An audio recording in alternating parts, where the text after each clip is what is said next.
নমস্কার দর্শক বন্ধুরা, অল ইন ওয়ান কিচেনে আপনাদের সবাইকে স্বাগত জানাই। আজকে আমি নিয়ে এসেছি একটা দুর্দান্ত পাতা বাটা রেসিপি, যেটা ওলকপির পাতা বাটা। এটা খেতে দুর্দান্ত লাগে। গরম গরম ভাতের সাথে একবার খেয়ে দেখবেন আপনারা, তারপর আমাকে কমেন্ট বক্সে জানাবেন। চলুন দেখিয়ে দিই কীভাবে করেছি আমি।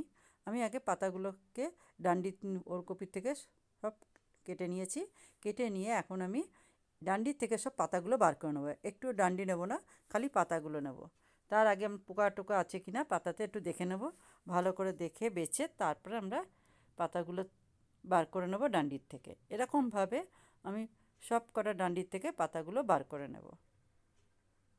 এরকমভাবে দেখুন, সব কটা পাতা এরকমভাবে বার করে নেব। বন্ধুরা, যদি আপনাদের ভালো লাগে অবশ্যই একটা লাইক করে দেবেন। আর প্রথমবার এসে থাকলে আমার চ্যানেলকে এখনও যদি সাবস্ক্রাইব না করে থাকেন, সাবস্ক্রাইব করার অনুরোধ রইল। দেখুন, আমি এবার ধুয়ে ভালো করে এটাকে কুচিয়ে নিয়েছি। আর কিছুটা রসুন নিয়েছি, আর 4টে কাঁচা লঙ্কা নিয়েছি। ঝালটা আপনারা আপনাদের টেস্ট হিসাবে দেবেন। কড়াই গরম হয়ে গেছে। গরম হয়ে যাওয়ার পরে আমি এখানে একটু সর্ষের তেল দিলাম। এটা অবশ্যই সর্ষের তেলে বানাবেন। সর্ষের তেলটা গরম হয়ে যাওয়ার পর একটু কালো জিরে দিলাম, 1 চামচ কালো জিরে, আর একটু রসুন, আর দেবো কাঁচা লঙ্কাগুলো। যেই রসুনটার একটু গায়ে রং ধরবে, তখনই আমরা এর মধ্যে দিয়ে দেবো যে শাকগুলো আমরা ধুয়ে কুচিয়ে রেখেছিলাম, সেই শাকগুলো এর মধ্যে আমরা ঢেলে দেবো।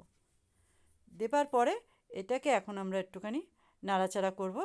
রসুনগুলোকে ওপরে নিয়ে আসবো, এরকমভাবে ওপর নিচ করে আমরা এটাকে একটু নাড়াচাড়া করব।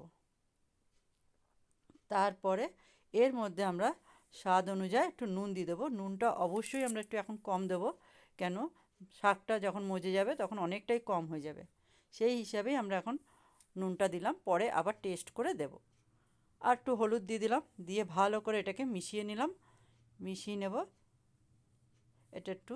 এখন আমরা ঢেকে দেব মিডিয়াম আঁচে। আমরা এখন এটাকে 7 থেকে 8 মিনিটের মতন আমরা এটাকে ঢেকে রাখবো, যতক্ষণ না এটা একটু নরম হচ্ছে পাতাটা। আমি 7 মিনিট পর ফিরে আসছি। 7 মিনিট হয়ে গেছে আমার। দেখুন, এখন আমি দেখব আমার পাতাটা কীরকম নরম হয়েছে। একটু জল বেরিয়েছে পাতাগুলো, আর একটু এগুলো ভাজা ভাজা প্রায় হয়ে এসছে। দেখুন, কিন্তু এর মধ্যে এখনও একটু সেদ্ধটা কম আছে, সেই জন্যে এখন আবার একটুখানি আমি এটাকে ঢেকে দেবো 5 মিনিটের জন্যে। একদম স্লো আছে, 5 মিনিটের জন্য ঢেকে দেবো। 5 মিনিট পর আমি খুলে দেখছি। এখন এখানে আর একটু জল বেরিয়েছে। এখন এই জলটাকে পুরোটা আমরা টানিয়ে নেব। একটু এখন ভাজা ভাজা করব। জলটা পুরো শুকিয়ে যাবে যতক্ষণ, ততক্ষণ আমরা এটাকে নাড়াচাড়া করব, লেগে যেন না যায় সেরকমভাবেই আমরা এটাকে নাড়াতে থাকব। প্রায় শুকিয়ে গেছে, জলটা হয়ে গেছে আমার। এখন এটাকে আমি এখন একটা মিক্সি জারের মধ্যে ভরে নেব, কিন্তু ঠান্ডা হওয়ার পরেই আমরা এটা মিক্সি করব, তার আগে করব না। ঠান্ডা হওয়ার পরেই আমরা এটাকে, আপনারা চাইলে এটাকে শিলনোড়াতে আপনারা বেটে নিতে পারেন। আমি এটা মিক্সি ঠান্ডা হওয়ার পরেই করব।